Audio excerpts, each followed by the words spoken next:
Should I be using a mic?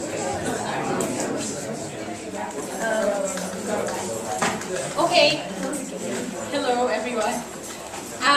So like I said in the previous lecture, please feel free to raise your hand and interrupt me if anything is unclear, or if you want to add something, or like you have questions, or if I'm going too fast.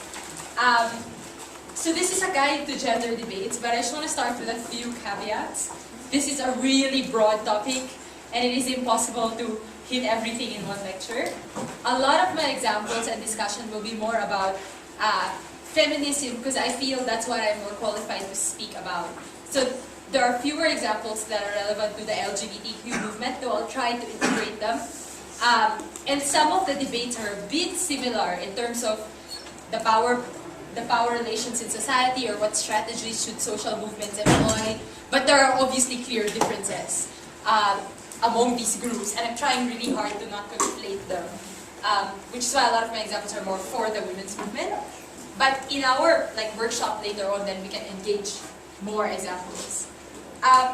The first rule of thumb when dealing with motions about gender issues is just to not assume that these groups are homogeneous, right? So even if you have men and women, it is very likely that there will be different interests and different needs and different priorities that you're going to have to identify.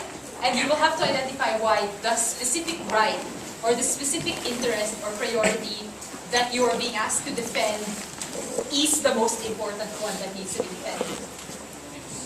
So, I'm sure you guys are familiar that feminism has been used to defend and reject pornography, prostitution, polygamy, and many other practices and ideas, right? So, yes, you have a women's movement, but it's very fractured, it's very diverse.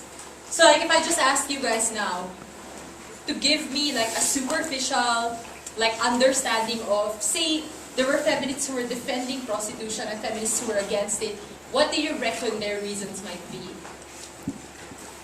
Yeah?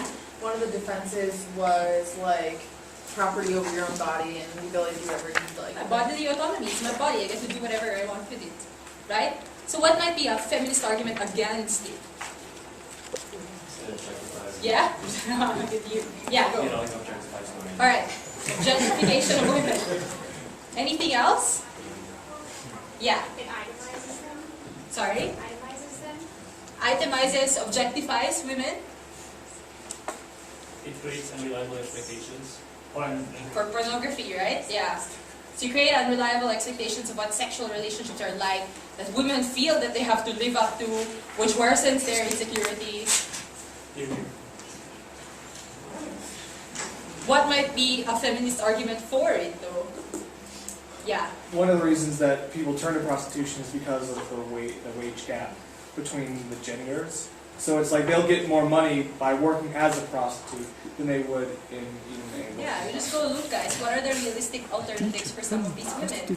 Like to make $900 a week in sex work, or to be doing to be working as a caregiver or a helper and earning much less.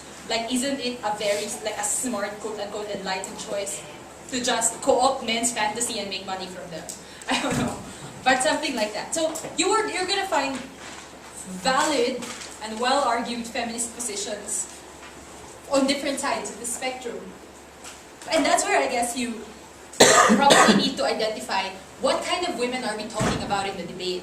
And do these women that the motion purports to help actually, do they share the same identity? And if I ask you now, do you seriously think a domestic worker or a helper from the Philippines or from Indonesia has the same set of concerns and the same set of restraints as a first world corporate executive? Probably not, right? It'll be hard to think of a policy that speaks to both. Or women who face genital mutilation in Somalia probably have a different set of concerns as women who work in export processing zones. So in the debate, you probably need an awareness of your target group. Who are you speaking for? Who are you trying to represent? And how does the policy best suit their interests? Okay, so women have many needs and rights. So what are you prioritizing? I'll just walk you through very briefly, like, different perspectives. These are by no means meant to be, like, exhaustive, but I feel that these are the most relevant in debating. So the most popular strain of feminism is really the more liberal strain, right? The desire to assert the equality of men and women through political and legal reform. It's quite individualistic, so the goal is women should be able to show and maintain their equality through their actions and choices. There's a glorification of choice. We assume that women are in a position to make these choices independently in an informed way. The assumption is a lot of women are capable of asserting their ability to achieve equality. So you don't need to alter structures fundamentally. Just, make sure they have a level playing field, you're all right. What are important issues? Things like reproductive and abortion rights, sexual harassment, voting, education, equal pay for equal work. So all those things. So a lot of liberal feminists may actually argue against affirmative action, right? So because they might just go, look, you just let them compete in an even playing field. You don't need to compensate for it by giving them an artificial bump. Or there's the criticism against liberal feminism is there's a tendency to ignore what happens in the private sphere, or to ignore sexual relations in the private sphere. A lot of it is more women in corporate boards, more women running for politics, let's get women the right to vote. A lot of these formal legal processes.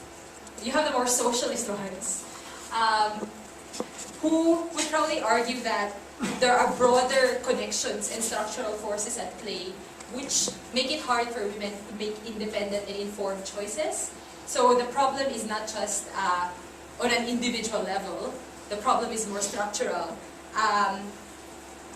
So that they are more likely to be opposed to things like prostitution or be more critical of domestic work or childcare and even marriage, because they're going to go, we keep saying that prostitutes have a choice and that it's an informed choice, but it actually isn't. They are forced into that particular position by the wage structure, and the government looks to this possibility of prostitution as a legitimate cop-out. Oh, women can be sex workers anyway, so we don't feel an obligation to make sure that there are better options out there for them. So the argument will be made that choice is massively circumscribed, and we need to be more critical of how choice comes about. And there's a tendency to not just talk about women, but also to talk about women in relation to class and ethnicity. And a lot of criticism against the capitalist system. There's also postmodern feminism. These titles are not all encompassing. They're just the best labels I can come up with to differentiate the strains. There's a lot of emphasis on denaturalizing sex roles. So the assumption is modesty, passivity, docility, submissiveness should not be associated with femininity. So they want to mess those things up and tell men, hey, it's okay for men to be emotional as well. It is okay for women to be assertive. So there's a lot of celebration of subversion and transgression and celebrates the sexualization of women. So things I'm sure you've all been familiar with the slut walk phenomenon. So this would be more rooted in this particular strain, how women should take control of their sexuality. They shouldn't be, they shouldn't be blamed for sexual assault. They can wear whatever they want. They probably might make the argument that the hookup culture is just as good for women as it is for men. Some feminists might argue, no, actually, it is worse for women. So that's the interpret. What are the common arguments that you're going to encounter in debates? So I picked some of the common themes, and I'm just going to walk you through the arguments. But the bulk of what we'll be doing today is really just workshops on topics.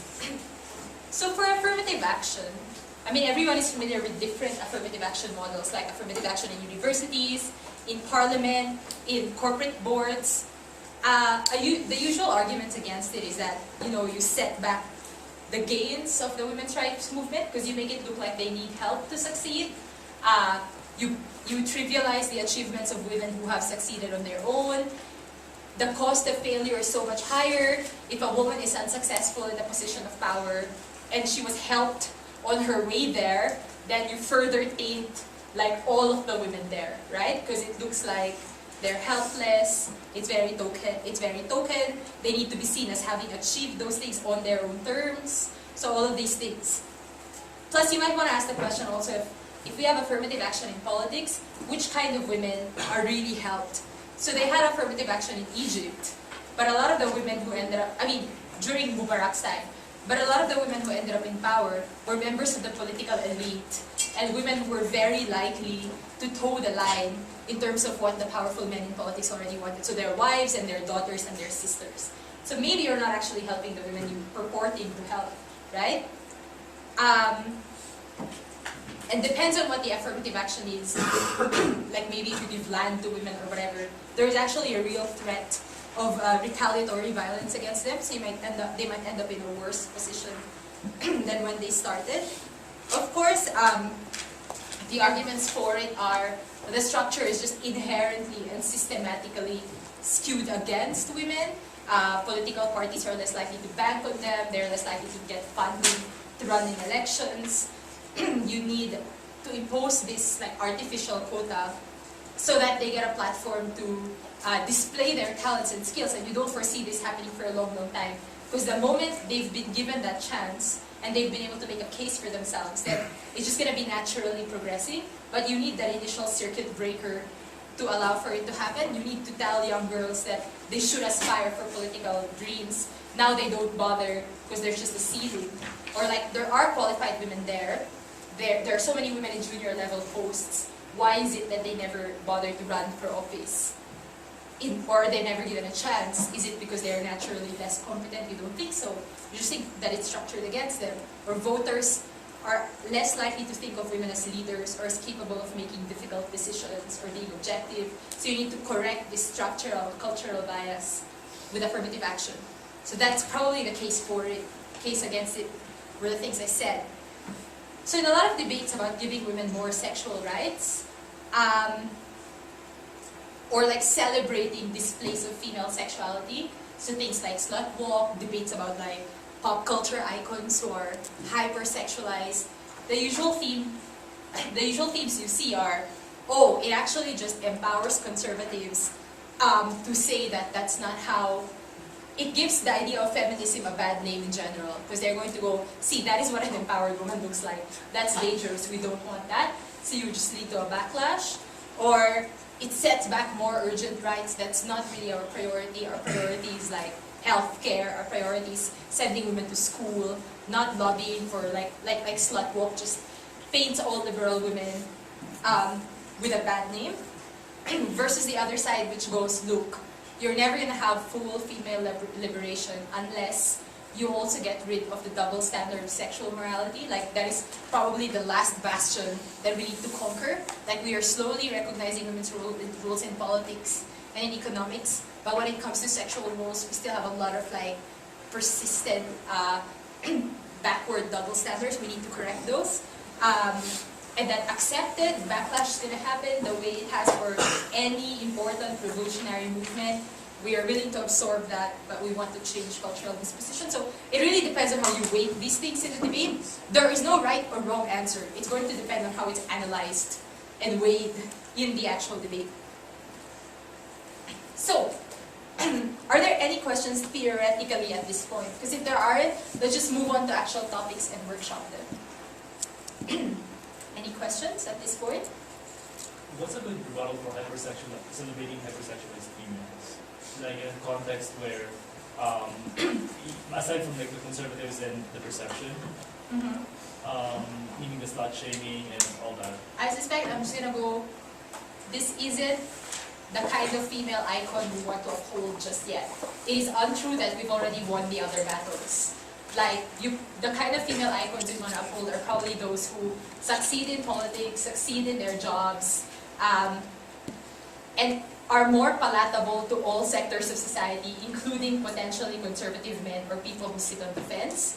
Like, these are more neutral examples of female success that everyone can get on board for, and that, you know, fathers and mothers can realistically say, we want our daughter to be like that. So let's fight those battles first, before we go on to the hypersexualization battle.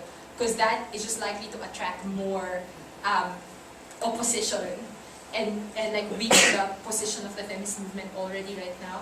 Of course, the counter's argument is, but you're never going to win the battle unless you win that battle too. Like, why do we celebrate hypersexual players, but when it's a woman, there's just so much stigma against it? Like, that's a sign of sexual double standards. And that permeates into people's private lives. I mean, and how they live out their relationships, where women in some cultures get more flack for cheating on their partners, but men just get away with it, or like things like that. So we don't think this is less relevant to women than all those other signs of success. I mean, then it depends on how you make your case in the debate, right? But that's probably how I would map it in my head. Any other, yeah. Yeah, so I don't know if you want to cover this now, or maybe it's just something you and I can talk about later, but maybe it'd be interesting for other people. So given that all these, forms of feminism are almost in complete contradiction with each other on certain issues, A, do you think, maybe more specific debate, do you think that you have a way of perhaps supporting one particular branch of feminism over another, if that's convenient for you in rounds, if there's one you like? Or B, maybe just the real world, this might have nothing to do with debate specific, but do you think that when feminism is so divided as a movement that it can't actually have any progress in society until they kind of come and agree on the kind of a vision that they have on some of these particular issues? My suspicion is you'll never have full agreement, but that's fine, because I also think the solutions have to be highly contextual as well. And I think movements need to acknowledge that, right? I mean, I don't know how this is going to play out in a debate, because in a debate one side has to win. But in reality, I do think that our prescriptions for what's good for women should also match the particular context. So that's fine. The fact that they don't agree is not a big thing for me. There will be women, as in my current research now, there are some Muslim women who themselves say, look, we don't think wearing the burqa is oppressive for us. We are making that choice. Now, you're going to have other women who are going to say, look, that's false consciousness. You've been socialized into thinking that's okay. But these women stand by that decision and they say, look, I prefer being judged for my intellect rather than my looks. And I actually think it's much more liberating to be wearing this than bikini, for example. And then in that case, I don't think there's a correct answer really. You're probably just going to have to go, this is quite contextual. For as long as there are as many circumstances as possible that allow for an informed choice, then it's okay. As long as you're not getting beaten into wearing it or threatened into wearing it, then I guess I'll have to accept your decision to wear it. So yeah, my answer is I don't think they'll ever agree. I don't think that's a bad thing as well. Maybe the differences are both a strength and a weakness of the movement. Any other questions?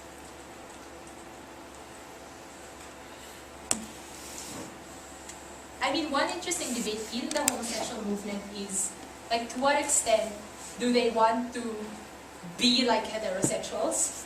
And this is actually quite an interesting debate. They go, do we want to emphasize the fact that homosexuals are also capable of monogamy? Do we want to present ourselves that way as capable of monogamy? We want all the rights that heterosexuals want. Or do we just want to be a counterculture? Which is we don't need those rights. We are going to create our own identity, our own space, and our own lifestyle. We don't have to conform to these monogamist ideals. It's an interesting debate. I think the answers are very personal. But in a debate, it will be interesting to see how it plays out. Any other questions? We can just jump right into the debates. I think the best way is to just divide you guys up into groups, because there's too many people.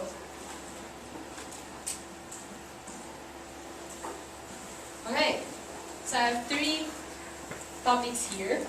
I could add to them, actually, because there are just too many people. I didn't expect that. Are there any gender topics that you've encountered that you want to workshop? Anyone? Surely there are. Anyone? Come on. Either gay rights or women's rights or men's rights topics that you've encountered. And I think one thing that should be emphasized is gender norms are harmful both ways. My position would probably be men are still somewhat privileged by these norms, but it's not like they're not hurt by them. There are more male suicides in the UK now in relation to the recession, where men are losing their jobs. And then if you tie their self-worth to the ability to provide for their families, some of them did not actively choose that, right? Those are just expectations that were imposed on them. Oh, you're a man, therefore you must support your family. It's also oppressive. Yeah.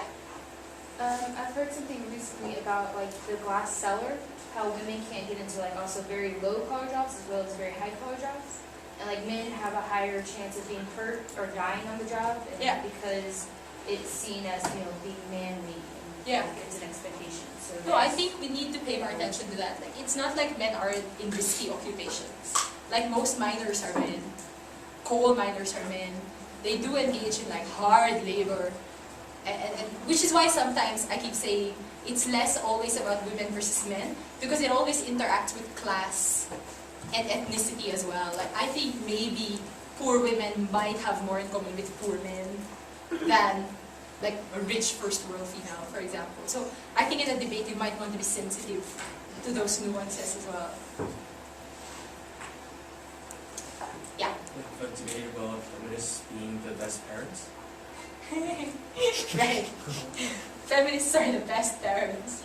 That's an interesting topic. Though I think my concern with that debate is there's just so many ways it can go, like feminists as opposed to what. And you just don't know what opposition is going to say as well in the debate. So I'd struggle to get a handle on it. It's an interesting idea. I'm concerned about that it can just go so many different ways. Yeah. What about a debate about paternity leave? Just want to throw that in? Sure. This house would institute. Yeah.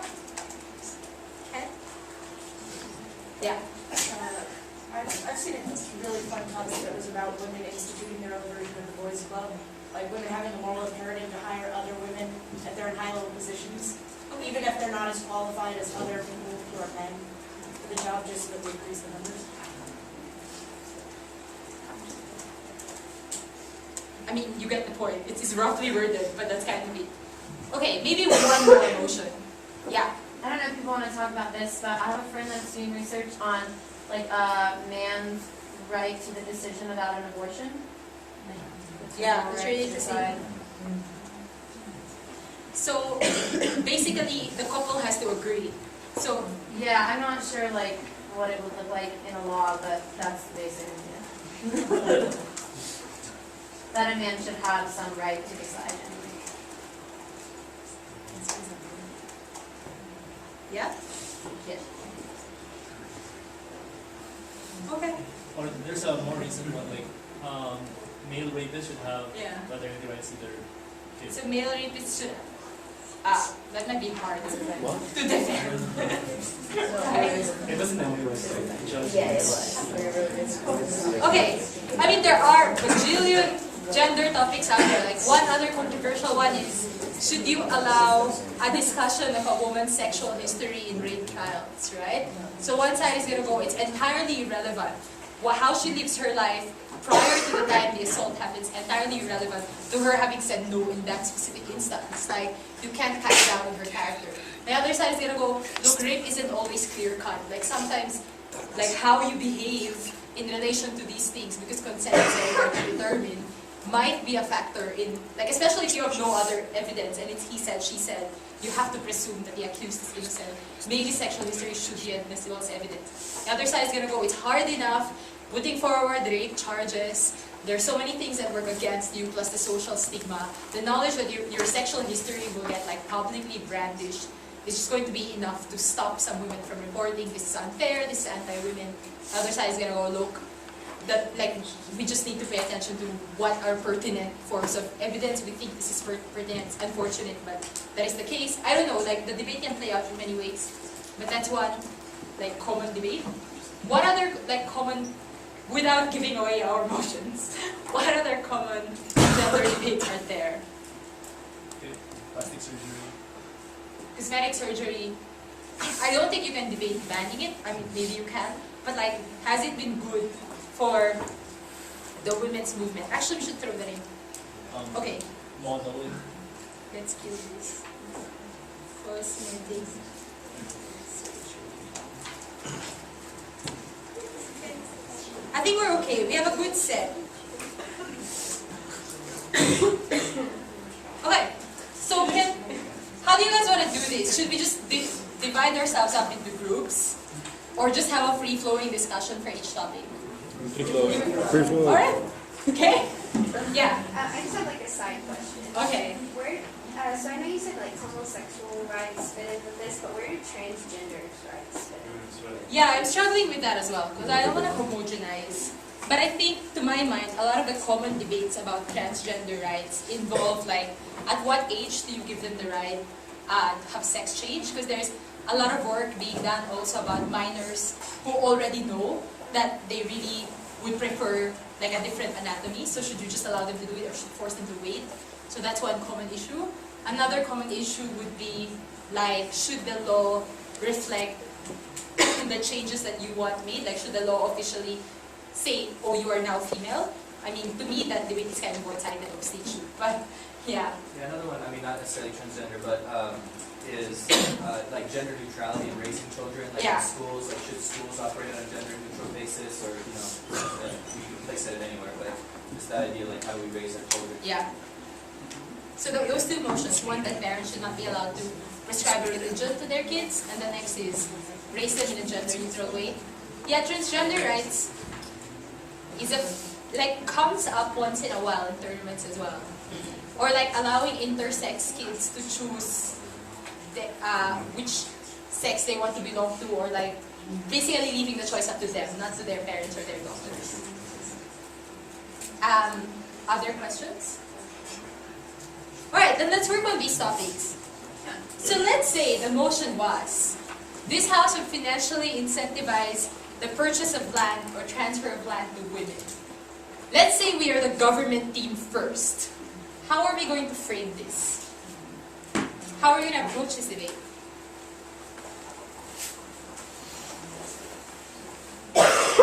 Make it easier for women to own land. Yeah. Land equals independence, especially in rural communities. So the value of land equals independence. That's a conclusion of the argument. Can we spend some time building the argument? Like, why would you argue that land equals independence? Yeah. It's like a status symbol in a way. You know, where as opposed to lower class individuals not necessarily statistically owning a lot of land, as opposed to an upper class individual or even a middle class individual owning a land with a house, or stuff like that. So ownership increases your status. That's one. What else? Why is land so crucial? Why should this debate take place? It should be like third world countries with landless. So you probably want to set it up in more developing countries, or in countries where there are huge disparities in land ownership, right?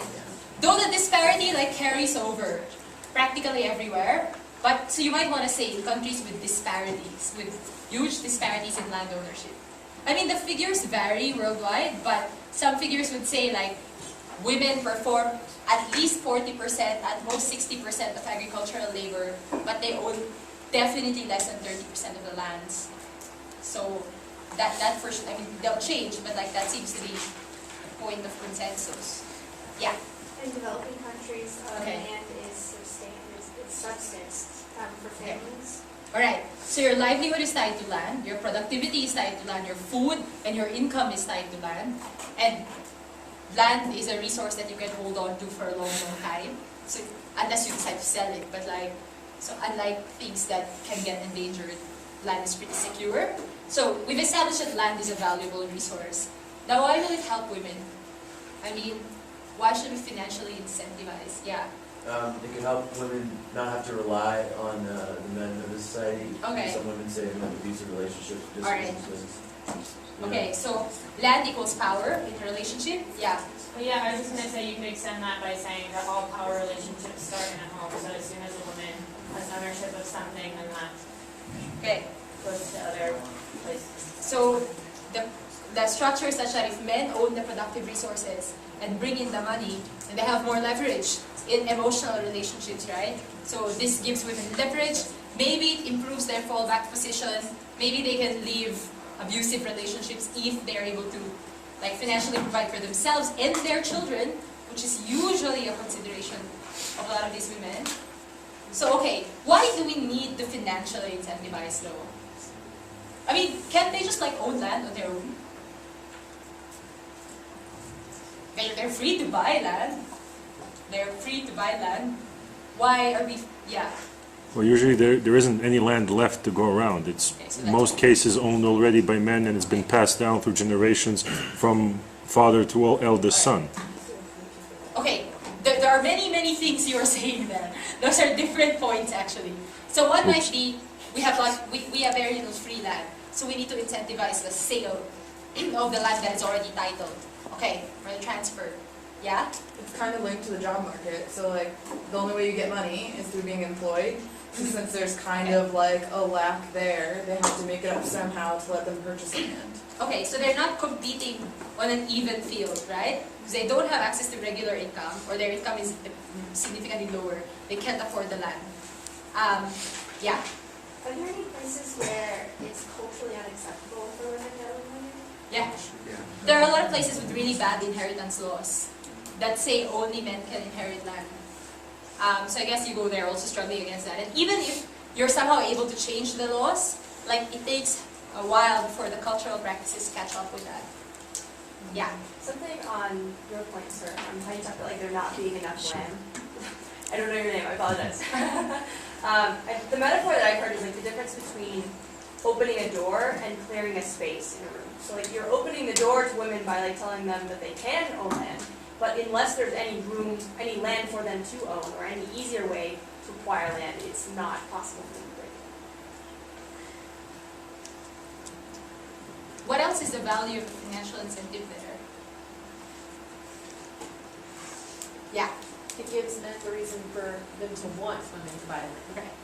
Right? So if you can't change their minds culturally, you might want to dangle some money in front of them and go, hey, it might be a good idea to put the property in your wife's name because it's more financially viable for you. Maybe it might nudge. Maybe a market incentive will work where moral suasion doesn't. What else? Yeah. But it fosters the idea that a woman can be a landowner. So let's say you live in a country that is rural, does have land available, but many women never really had the idea, well, I could be a landowner. Yeah. Just the thought never came into mind because of like traditional values. So now you're saying, look, not only is this idea possible, we're also making it possible. It's attainable. So you just want to get it out there and have more women landowners out there to normalize the practice.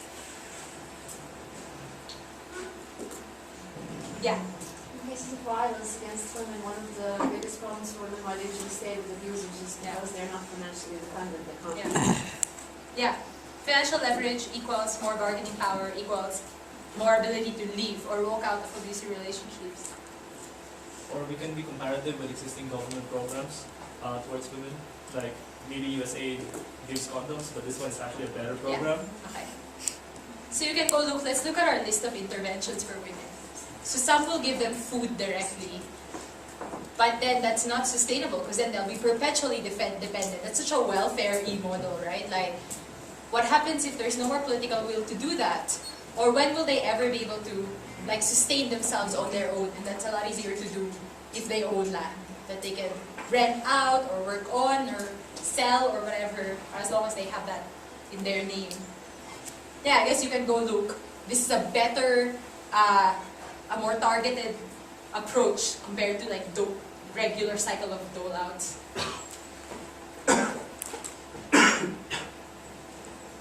And unfortunately, like for some women who've already grown up like as farmers, maybe the education intervention is too late, right? Because they already are farming and that's probably going to be like what's going to happen for the rest of their lives.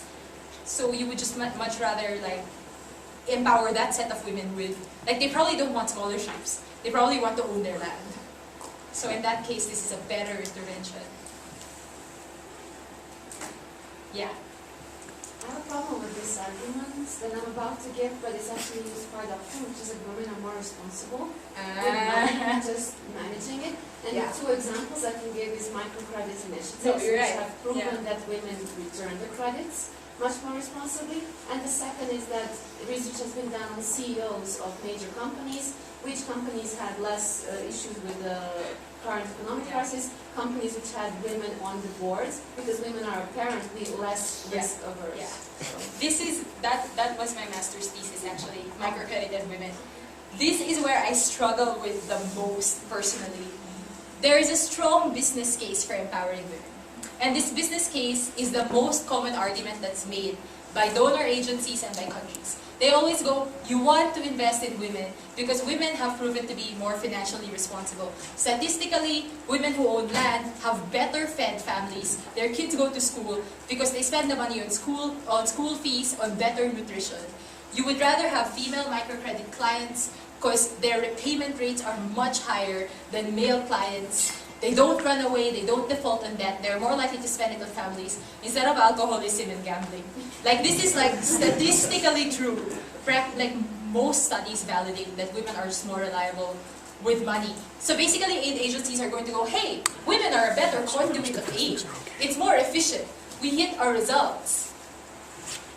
Like, that's great, right? My discomfort with the business case argument is, what happens first when it's not, when it doesn't make business sense to empower women, but it's just the right thing to do? Then are you going to drop the intervention, right? And the next one is a very instrumental perception, a very instrumental perspective on empowering women might actually end up burdening them more. So like in my thesis, I spoke to women microcredit borrowers, and basically what they said was, oh great, so we now get to run a business, and we're actually making more money than our husbands, but none of the money gets spent on us, it all gets spent on our families, but then our husbands are still not helping with household work. So what happened is, our obligations have increased, but like there's no direct benefit on us. So it's just an expansion of our traditional obligation. So it sounds great, the whole, you have a right to work, we are empowering women by making them work. But instead of it being an option, it actually became a duty to work, because they felt required to borrow and start businesses. But they were still doing all their domestic responsibilities. So on paper, it looked really good that we were helping women, because that was like, in terms of nutritional programming and school attendance and family welfare, it looked quite efficient. But like if we ask ourselves, what are the effects on the women themselves? Like they were getting overburdened and tired. So this is my discomfort with the business case. But I think in debates, there are some situations where that argument will be quite persuasive. Like when you go, more land for women means greater likelihood of money being spent on their families. This is empirically true in Nepal, it's true in India, in the Philippines. So we want to do this because we get to hit two birds with one stone. It helps with poverty alleviation and it helps with gender empowerment. So yeah, but yes, very similar discomfort with it. Okay, now let's go to the neg. Why don't we want to financially incentivize land ownership for women? Yeah? Tradition. Okay, explain. In most third world countries or developing countries, it's the tradition for men to own land and for men to be the providers. You take that away, you're emasculating men. What are the possible consequences of this? What are the possible consequences of disrupting gender relations like this? Yeah. Well, then the men no longer feel that they have any need to support a woman or otherwise be the provider, and then they just go off on their own, do their own thing. Okay, so maybe you can go look. Interventions that are just targeted at one sex are a bit dangerous, because like then men either feel they have a lower sense of self-worth, or they just become overly dependent on the partner that has land, which has been proven in some microcredit research studies, where men end up piggybacking on the wife's earnings, or taking the loans and reappropriating them, and when it's repayment time, they refuse to help the wife repay, so she has to do something else to be able to repay the loan. So there might be that risk that you are like alienating this particular half of the couple in a way that's very confrontational in a way that can be perceived as hostile, and these are the harms. What else? Yeah. Like the backlash argument. Like, Okay. It's very hard for them to do business with like other men who don't approve of them. Yeah. Or like see them as like outcasts. Exactly. So if they're seen as not really earning their keep, then maybe some men might not want to do business with them or buy their their like farming produce or whatever. That's a possibility. So there's friction in the community, yeah. You could also say that the best route to go philosophically would be to reach a state of equality, not where one is better than the other. Because at that point, you're just flipping the playing field. Yes. Exactly. So it's, you know, you're reproducing what you're critical of, which is still dangerous. Like in op, I might say something like, you know what, the best strategy is to just push for models where husbands and wives co-own the land, perhaps, or maybe even just let the husband have the title, but like at the same time work towards building like more responsible relationships, encouraging husbands to participate in housework and things like that. But you don't need a policy that's so openly confrontational, like transferring land to women, right? Yeah. You mentioned a thing earlier about women being predisposed to being farmers. So I have two things. One is it something that they really want? Just like by giving land to tribes, do they really want the land, or do they want a home in the city? Just like women are, since they're perpetually trapped, don't they want to move on another direction? Which brings me up to the second one. Is this the best economic plan for these women? Because we're just subsidizing them. We don't know if just too much land really improves their lot in life. Say, production of rice is really already high, so it's really competitive. So I mean, it's competitive if prices are low. Okay. So it's a disputable economic strategy. It might be misleading the women to spending whatever savings they have on this land.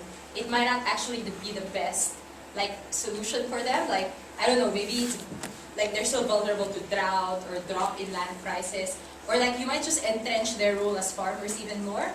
Like maybe that's not what they really wanted, but because now they can get land for cheap, then there is more pressure on them to just buy the land, right? So the family saves. But then in effect, they're more locked into that role, which they might not have wanted. So instead of creating space, you reduce space. Yeah?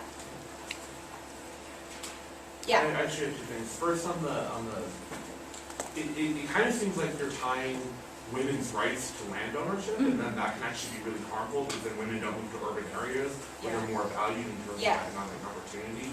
And then farming, as the world modernizes, is actually often the way you get the forest people. And the other one was that in a lot of ways, this is can be kind of seen as a gift from an oppressor. That it's a gift that can just as be easily taken away. Yeah. Possibly. And I guess there are many ways for that taken away to manifest itself. Like women might own the land in name, but guys really just manage it in practice. People might just refuse to recognize the title, things like that. But the first one is really helpful. Like you might just be locking them into an economic role that might not be very productive or strategic. Another possible, like any other neg arguments? You could be setting them up for failure. Yeah. How can they get the tractors, or the men going to sell them the tractors? What is the point of giving them land if all these other components of successful agricultural career aren't there? Which is the same with microcredit, really. What is the point of giving them access to credit if they don't have the skills and training to use the money wisely? Yeah. Like, is it possibly a step back to be like giving money to the men who are already like oppressing the women in this way? Like, we're going to give you money if you will be kind enough to like you get to save more money. Possibly, yeah. Possibly. Though the converse of that would be to go, now the men who don't want to sell land to women and will only sell land to men are in effect kind of paying a tax. And we want to punish them for that. It's like a misogyny tax. I don't know. I guess that's how like I'll frame it on half. But then on neg you go, so you're in effect paying them. Yeah. So by giving the incentive, it would be overriding many of the credit regulations that are already in place. So while it wouldn't make it easier for women to actually own this land, it might not be a true representation of the true credit risk. So then you would lead to more occasions, probably like default or things like that. And also if you make it easier for them, then these credit companies now, with the incentive that they have to issue more strict regulations upon women, because now they are incentivized, and it makes it easier for them, so they have to be more strict to make sure that the fault doesn't actually happen. Possibly, or if it's not going to hurt the female agricultural, like the female to buy land, it might hurt them in other like sectors where they might need access to credit, because companies are going to have to compensate for the risk here with tightening of regulations in other aspects. Possibly, yeah. I suppose another angle would be, look, there are also rich women out there. Like, might it not be more effective to make land more accessible to poor people in general, as opposed to women versus men? Like, why are you going to polarize poor women versus poor men? The level of marginalization they face is a bit comparable in terms of access to land, as opposed to like women versus men. Like, so rich men are just gonna buy land in their women's name, I guess, or something like that. Yeah. I don't know if land empowers women to like move away from like their husband abusers, since land isn't something that you can take with you. So when you spend all your money on it, it gives you less mobility. Yeah, I guess you're going to kick him out of the house, but like, exactly, you're still stuck there in that community, right? Yeah. Okay, I think we've exhausted this topic, and we are running out of time. Let's now go on to, okay, let's go to a rich one. Do you want to do cosmetic surgery, or women should promote other women, or men consenting to abortion? Oh, right, cool, let's do that. So men should be able to consent to their partner's abortion. If you're a government, how would you frame this? Yeah. I would make sure to be very specific about like whether a partner means like just a one-night stand, or being married, or a long relationship. So yeah, which would you probably pick? I'd probably pick like married, just because it's easier. It's not like squirrely. It's a long-term committed relationship, so your partner should have, yeah. I mean, if the heart of the issue is whether we give men and women equal rights in parenting, doesn't that limit the scope of the debate? Because if it's a one-night stand, like, why doesn't a man have an equal stake in parenting at that point, only when they're in a relationship? So your position, you'd be more inclined to say regardless of the relationship? Yeah. Okay. So those are the two tactical choices you are confronted with. Okay? I'm not gonna take a call on it, but like at least you're conscious that in prep, you're gonna have to deal with that fork. Yeah. Maybe it should be a consensual relationship. Okay. That's the definition. Alright. So you both had sex, you both know what the possible implications of that are. Alright. What else? Oh, yeah. Just a quick question, Sure. regarding not just villains, but what happens if the situation comes forth where the woman wants the abortion, and in this case topic that they're both equal, equal, and the woman or the man doesn't? Yeah. Now you have a deadlock. What happens then? Is the premise of this motion that they both have to agree, otherwise it can't happen? I assume that's the premise. So I guess by default you can't have an abortion. Yeah, if one of them isn't consenting. Yeah. What about if like you don't know who the father is? Like, I know that that's not really funny, but like, but seriously, like, wouldn't a woman be able to just say, be like, oh, I'm not 100% sure you're the dad, so you no longer have any rights to this child at all? Possibly. Though I suspect, I guess, maybe one way to, like, if I were in government, I'd probably acknowledge that possibility, but I'm going to go, in the greater majority of cases, we probably have some idea about paternity. In cases where we don't, where there's not much we can do. But in cases where it's quite obvious, and especially when the father is trying to stake his claim. Because like if a father goes, I really don't care, do whatever, then this debate kind of doesn't, like, it's not the debate anyway. Like there is a presumption that the father is a bit interested and has a clear-cut opinion. Yeah. Yeah. As the government, would you want to focus this debate on the details like we've been talking about, or just the men's right to consent? What do you mean? Like, as government, wouldn't you want to focus on like just the fact that men should have a say in it, not the details of what's going to happen if they get a say on it? No, I think you need to do both. Like you need to preempt why it's a better world that they get to have a say. I would personally struggle a bit with the government side. I'm trying to check myself, like if it's just because of my ideological biases. but like I might have a harder time on the Gov side. So Gov side is, yeah. Like, so what would happen if like the guy wanted an abortion and the girl didn't? Then I guess you still can't have one, right? Yeah, no matter what. Yeah. If I were a government team, I'm just gonna set it as you can't have one unless both parties consent. Because in the status quo, it's just the girl's consent that matters. Right. So if she doesn't want it, game over. But like now, we're just adding the guy's consent if she does want it. What prevents you from including an arbiter in your model? Meaning, in cases like a deadlock, it's weird that you go before a judge. Maybe because it's for health reasons, you can't carry the baby to term. There's a risk of... No, I suspect if I were defining this, I would exclude health reasons. I'm just gonna go, if there's a threat to the woman's life, or if it was rape, she decides. But in cases where it is a reasonably safe pregnancy, then they both have to decide. My concern with the arbiter issue is, like, the window for an abortion is quite limited. Like, you don't have forever, and like, legal proceedings take a while. So it will just be by default, you won't be able to get one. So that's, yeah.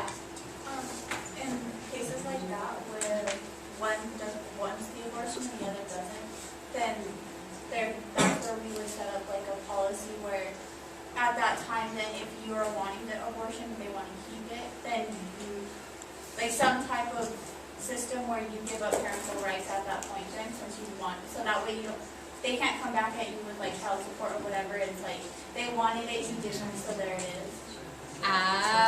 So you basically have a different model. Your model is.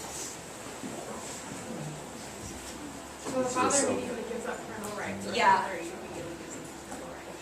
That is presuming the father wanted an abortion, the mother doesn't, right? I think that might be a different debate though, right?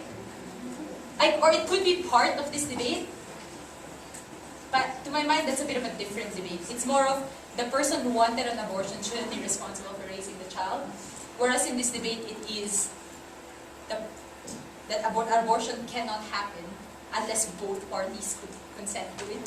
So I think it might be a different debate. That could be part of this, but there's still the other burden. Yeah. So I'm not entirely sure how to word this argument, but it kind of almost subverts gender roles in terms of women as being the primary carer of a child. Yeah. Because in a lot of ways with the abortion movement right now, the rhetoric of it reinforces that, and this kind of says that no, it's actually both parents that have the responsibility for the child. Okay, you break the exclusive association between of childhood and mother, and you just make it seem like there's ownership, equal ownership among parents. I suppose you could go, yeah, I mean if you end up having this child, the impression is like you both wanted to have this child because now the decision, I get what you're trying to say. I think it's a bit difficult to articulate, but I get what you're trying to say. Similar arguments come out with leave issues. Like the opposition to maternity leave alone is that it associates the responsibility and obligation of childbirth and child rearing solely with women, so we should have parental leave. So that's kind of what you're saying now, we should have like a parental decision to abort or keep the child. Yeah. So me into this debate is simply about sides pro-life, period. So it's not so much about all of these things that we discussed, simply the idea is that there's a parent who loves the kid and wants the kid, hence what are the arguments for the abortion. Yeah. So it's more standard pro-life arguments. I suspect the debate will be partly that. Like you're just gonna go look, if the father thinks that that this is life and they don't want to abort it, then that is more important. Like someone's desire to not be a murderer is more important than someone's desire to not carry a child to term. We cannot force someone to be complicit in what they consider is murder, I guess. Yeah. Yeah, but like on the converse, like you're taking away like the woman's autonomy completely. Like you're forcing a woman to carry out an entire pregnancy that they would want, even if like over on the other side of the room, giving up parental rights or this and that, like going to the pro-choice. Like if they are pro-life, like that's a core of the pro-life movement for the woman to have that kind of autonomous region over her body. Like if I were in like what I'm gonna go is look. obviously this decision doesn't happen completely unilaterally. It's not like a woman wakes up one morning and goes, abortion time. Like, she's probably gonna go have a chat with her husband about it, right? And as much as possible, they're probably gonna they'll try for a consensus, right? So, like, this situation covers, like, I mean, it's not like the husband is always hard done by. So the way I'm gonna frame it in neg is say, look, as much as possible, they do try to get alignment on this issue. And most of the time, they do get alignment. But in issues where they disagree, and the husband, so it's not like you're going to do it in secret anyway, but in issues where they disagree, we just have to ask ourselves who has more of a right. And that's probably how I'm going to frame it at neg. Then I'm just going to argue, look, the woman just has more of a right in this case. Yeah. It seems like there's room to debate for discussion about what male autonomy looks like, even when choices are really difficult. But that while that argument clearly has problems, that there should be room for a debate to happen on the go that says that, you know, when women win, like, I don't remember what the statistic is, but women win a large majority of, like, child custody cases, right? There's clearly a problem in Western society with men being able to exercise rights over their children when they're pitted against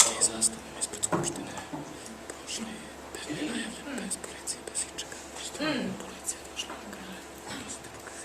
Okay, lots of people. Yeah. Just the idea that when you are talking about the difference between a woman's right to autonomy versus a man's right to not feel like he is a murderer if he is still alive, the woman's right to autonomy is something that lasts for 9 months, whereas the man has to live with that for the rest of his life. So that'd be the argument that I would go with, that he's got to feel like a murderer until the day he dies, whereas a woman's got to carry a child in term 9 months. Yeah. I would like to point out to the males in this room that it is not just 9 months long. This changes your body for the rest of your life, emotionally, hormonally. And I suspect that is what the op side probably has to harp on. That is just a massively gendered burden.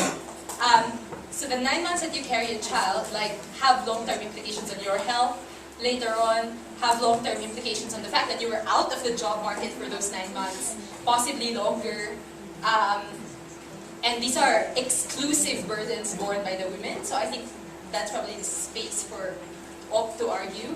My concern with the murder analysis is, I'm going to run it, but my concern with it is, where do you draw the line? So what if a neighbor feels like consenting to abortion would make society murderers? Like, by extension, then does that mean we don't allow any woman to abort?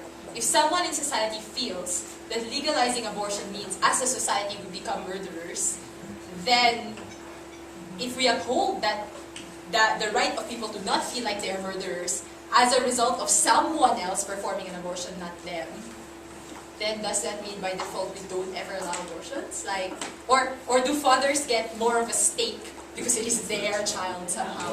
Like, what is that connection? That's why I'm grappling with the golf case, sorry. Yeah. Yeah, like pro-life doesn't necessarily have to be about murder. It has to be about the unwanted element. Because in this debate there is a wanting element. So in that sense it removes the whole idea that the child is not wanted. It is. In this case. Right. I guess you can go like, no, I want this particular life to live. And I am in control of this particular life. It has a direct link to me. So I guess in that case the link becomes more intimate. Yes. Yeah. Yeah, speaking on the aspect of being a single father in today's progressive society, you know, it takes two to consent to have the fun part of this. So why should why shouldn't the male have the consent to what's going on later on down the road? Because you have two sides on the first part of it. Why can't you have two sides on the second part? I understand they got to carry it for 9 months, but I also understand that you made that decision in the first place to do what you did. So why can't the male have a consent on that issue? I think also there's like been an underlying assumption that when someone makes a decision to have interest in possibly having an abortion, that that's what they would stick with. So I think what we could say is that it kind of encourages a discussion between the partners where they can actually evaluate what the best decision is for them. And in the end, one person might be swayed one way or the other, or they might realize that maybe they weren't as serious about whatever they were considering after all. Yeah. So the gov side is this more for gov? Yeah, no, this is totally for Yeah, gov. yeah. But then you just go, look, this discussion must be had. And you encourage both sides to compromise because neither of them will really want it to end in a stalemate anyway. Yeah.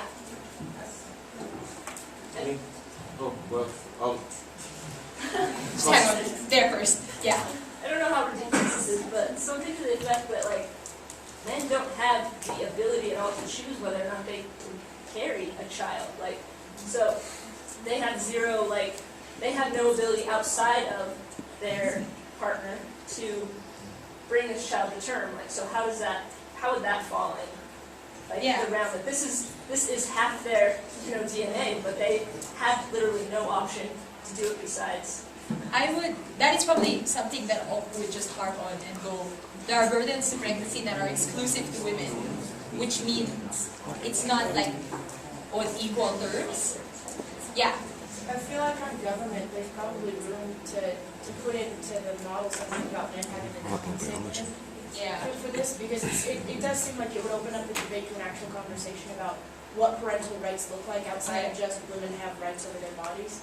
Because that's not something that people can change, and since you can't change it, I feel like there's got to be some sort of alternative to that.